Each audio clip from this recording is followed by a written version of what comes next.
नमस्कार दोस्तों, स्वागत है आपका अपनी YouTube channel study easy code में। गाजा स्ट्रिप की सिचुएशन काफी ज्यादा क्रिटिकल हो रखी है। वहां पे लोगों के पास खाने के लिए कुछ नहीं है, पकाने के लिए कुछ नहीं है, पीने के लिए कुछ नहीं है। फेमाइन का कंडीशन बन चुका है वहां पे। आज की वीडियो में बेसिकली इसी के बारे में डिस्कस करेंगे, एग्जैक्टली क्या हो रहा है वहां पे, वेरियस जो एजेंसीज है वो क्या बोल रही हैं, और हम इसके साथ साथ इजराइल और जो पैलेस्तीन वार है, बेसिकली इजराइल और हमास का वार है, उसको भी हम देखेंगे, राइट। तो यहाँ पे आप देख सकते हो हिंदुस्तान टाइम्स का आर्टिकल है, famine is playing out in Gaza, warn global hunger monitor. ठीक है, ग्लोबल हंगर मॉनिटर के द्वारा वार्न किया गया है, आईपीसी। अभी देखेंगे एग्जैक्टली क्या है कि फेमाइन की सिचुएशन क्रिएट हो रही है गाजा स्ट्रिप में। अगर अभी उसको मेजर किया जाए तो हो सकता है फेमाइन डिक्लेयर कर दिया जाए वहां पे, राइट। तो आप देख सकते हो ये रहा गाजा स्ट्रिप, और ये रहा वेस्ट बैंक, राइट। तो ये दोनों मिला के कहीं ना कहीं पैलेस्तीन का एक पार्ट है। तो गाजा स्ट्रिप यहाँ पे हमें सिचुएशन काफी ग्रेव देखने को मिल रही है, काफी ज्यादा क्रिटिकल हो रखा है, राइट। तो एग्जैक्टली क्या हो रहा है, गाजा में ह्यूमैनिटेरियन क्राइसिस आ रखा है। अगर हम देखें तो फेमाइल लाइक कंडीशंस बन गई है। क्यों? Due to ongoing war between Israel and Hamas. जो वार चल रहा है इजराइल एंड हमास में, बेसिकली उसकी वजह से कहीं ना कहीं ये सारी सिचुएशन क्रिएट हो गई, ह्यूमैनिटेरियन क्राइसिस वहां पे आ रखा है। ये स्टार्ट हुआ था 7 अक्टूबर 2023 में, लगभग 2 साल हो गए। बट सिचुएशन कहीं ना कहीं अंडर कंट्रोल नहीं है, अभी भी काफी ज्यादा क्रिटिकल सिचुएशन हो रखा है, हमेशा बम्बार्डमेंट हो जा रहा है वहां पे। तो ये सारे रीजन है जिसकी वजह से ऐसा ह्यूमैनिटेरियन क्राइसिस वहां पे आ रखा है, ठीक है।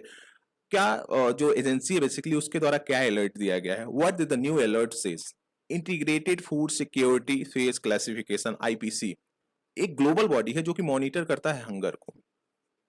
Integrated food security phase classification एक ग्लोबल बॉडी है, हंगर को मॉनिटर करता है।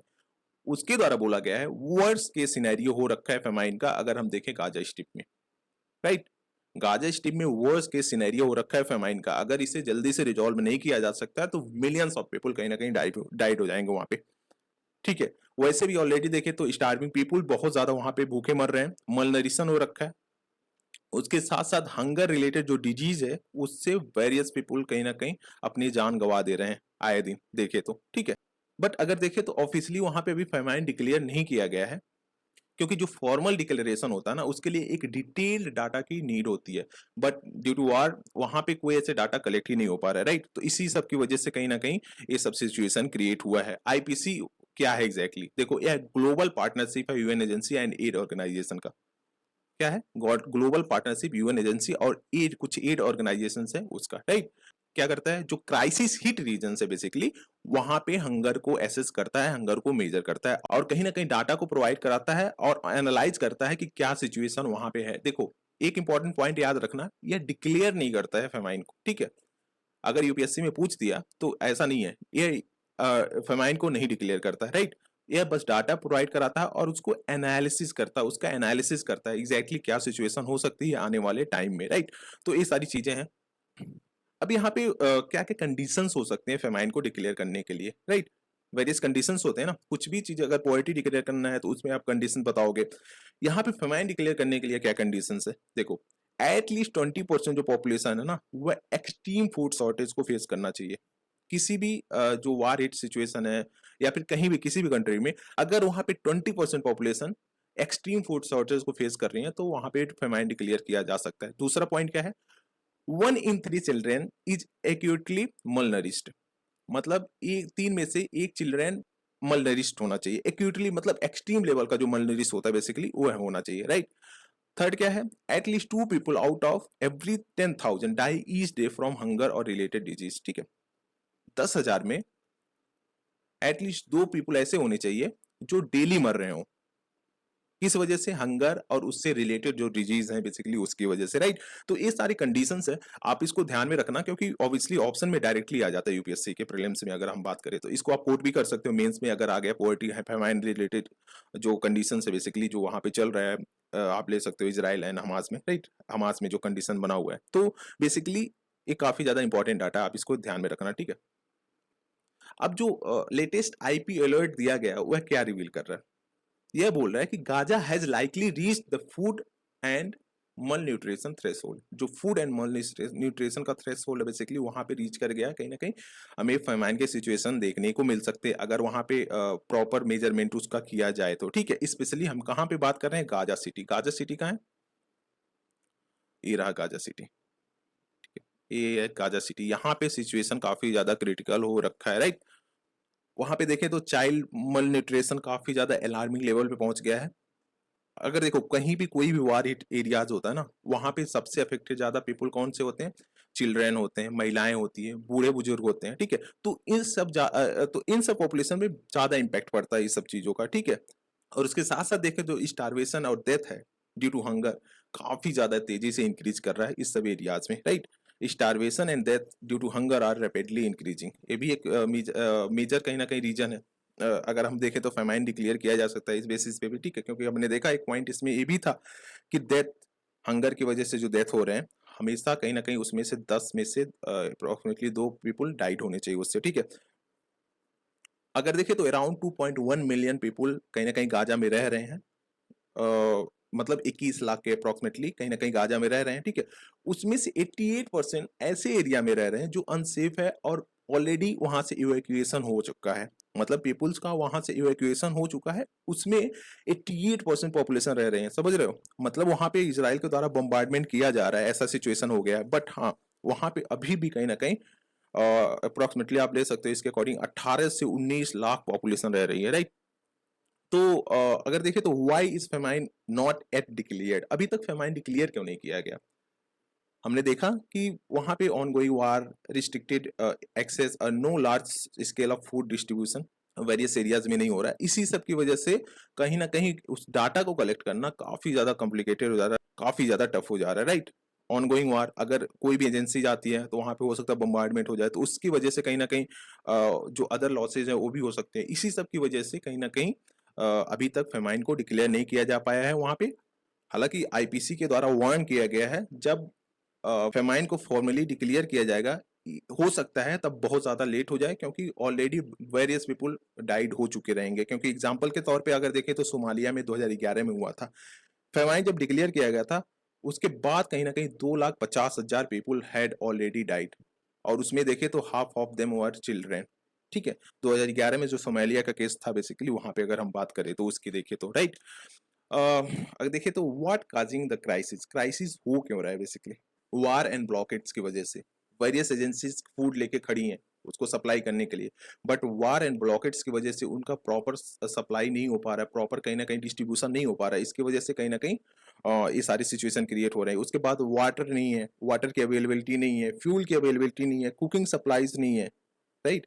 कुछ कुछ एजेंसीज फूड वगैरह तो प्रोवाइड की रही है, मतलब अनकुक्ड फूड वगैरह प्रोवाइड कर रही हैं, बट वहां पे कुकिंग ऐसी फैसिलिटीज है ही नहीं जो कि वो अपने पका के खा सकें।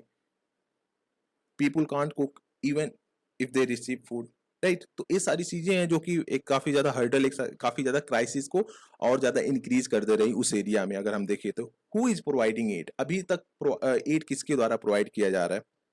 देखो यूएन एजेंसी के द्वारा फिर से स्टार्ट कर दिया गया है एड ऑपरेशन मई 2025 में, क्योंकि इसके पहले देखें तो हैवी ब्लॉकेट की वजह से कहीं ना कहीं इसे स्टॉप कर दिया गया था 11 वीक के लिए, ठीक है। 11 वीक के लिए कहीं ना कहीं उसको स्टॉप कर दिया गया था। उसके बाद फिर से 25 मई 2025 से इसको फिर से रन किया जाने लग गया। उसके बाद देखें तो यूएस बेस्ड एक गाजा ह्यूमैनिटेरियन फाउंडेशन है, उसके द्वारा भी कहीं ना कहीं फूड को डिस्ट्रीब्यूट किया जाने लग गया है वहां पे। हालांकि आईपीसी जो है बेसिकली उसके द्वारा जो ये है गाजा ह्यूमैनिटेरियन फाउंडेशन है, उसको क्रिटिसाइज किया गया है क्योंकि उसके द्वारा फूड, अनकुक्ड फूड प्रोवाइड किया जा रहा है। बट अगर देखिए तो वहां पे नो फ्यूल, वाटर वगैरह कुछ नहीं है, तो बेसिकली कहाँ से वो सब बनाएंगे भाई, समझ रहे हो। उसके लिए फ्यूल चाहिए ना, कोई भी अगर आप लेट से राइस प्रोवाइड करा दे रहे हो तो उसके लिए फ्यूल चाहिए, और भी जो रिक्वायरमेंट है बेसिकली वो सारी चीजें चाहिए, तभी तो वो बना पाएंगे।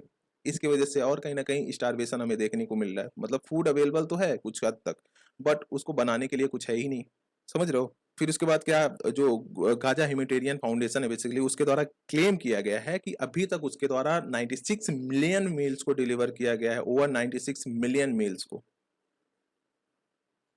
फिर उसके बाद आईपीसी एंड यूएन ग्रुप के द्वारा कहीं ना कहीं बताया गया है कि ये सब इनफ नहीं है, इतना इनफ नहीं है, हमें बहुत ज्यादा और यहाँ पे डिलीवर करना होगा, ताकि जो क्राइसिस हो रही है, जो फेमाइन की कंडीशन बन रही है, उसको रिजॉल्व किया जाए और पीपल को प्रॉपर वे में फूड वगैरह को प्रोवाइड किया जा सके, राइट।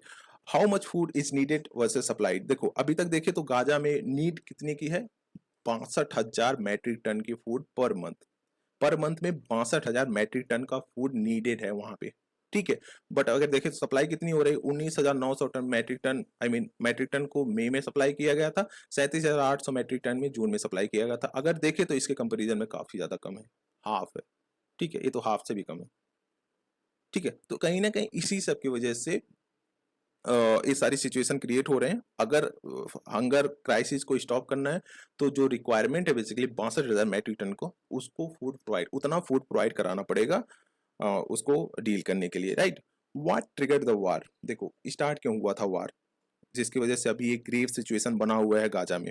अक्टूबर 7 2023 में हमास के द्वारा जो सदर्न इजराइल है बेसिकली वहां पे अटैक किया गया, जिसमें 1200 पीपल किल्ड हो गए थे और 250 को हॉस्टेज बना दिया गया था। अगर देखें तो इस सब एरियाज में हमास के द्वारा हैवी बॉम्बार्डमेंट किया गया था, जिसमें 1200 जो इजरायली पीपुल्स थे बेसिकली वो मारे गए थे और 250 को हॉस्टेज बना दिया गया था, ठीक है। तब से इजराइल के द्वारा लगातार काउंटर अटैक किया जा रहा है, जिसमें अगर अभी तक देखें तो 60,000 पैलेस्टीनियन मारे जा चुके हैं। गाजा हेल्थ ऑफिशियल्स बेसिकली उसके अकॉर्डिंग बताया जा रहा है, उसके डाटा के अकॉर्डिंग 60,000 पैलेस्टीनियन को इजराइल ने मार गिराया है, ठीक है। तो काउंटर अटैक में तो ये सारी चीजें हैं जो कि काफी ग्रेव लेवल पे हो रही है। अब सॉल्यूशन क्या है, देखो यार सॉल्यूशन एक ही है, कंप्लीट सीज फायर। जब तक ये नहीं होगा तब तक इस ह्यूमैनिटेरियन क्राइसिस को रोका नहीं जा सकता है, राइट।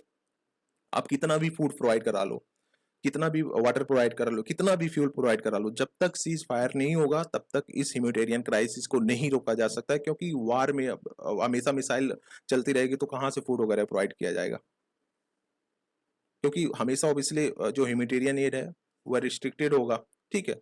और सिचुएशन और भी ग्रेव होगी। तो कहीं ना कहीं सीज फायर करना होगा, जो ह्यूमैनिटेरियन एड है वह अनरिस्ट्रिक्टेड रहे, मतलब फ्री फ्लो होता रहे। इसी से कहीं ना कहीं मास डेथ को प्रिवेंट किया जा सकता है, फेमाइन को प्रिवेंट किया जा सकता है, राइट। तो आई होप जो चीजें चल रही हैं उससे जल्दी से जल्दी रिजॉल्व हो और जो नीड है वहाँ की उसको प्रोवाइड किया जाए। So thank you for watching, please do like share and subscribe, thank you guys.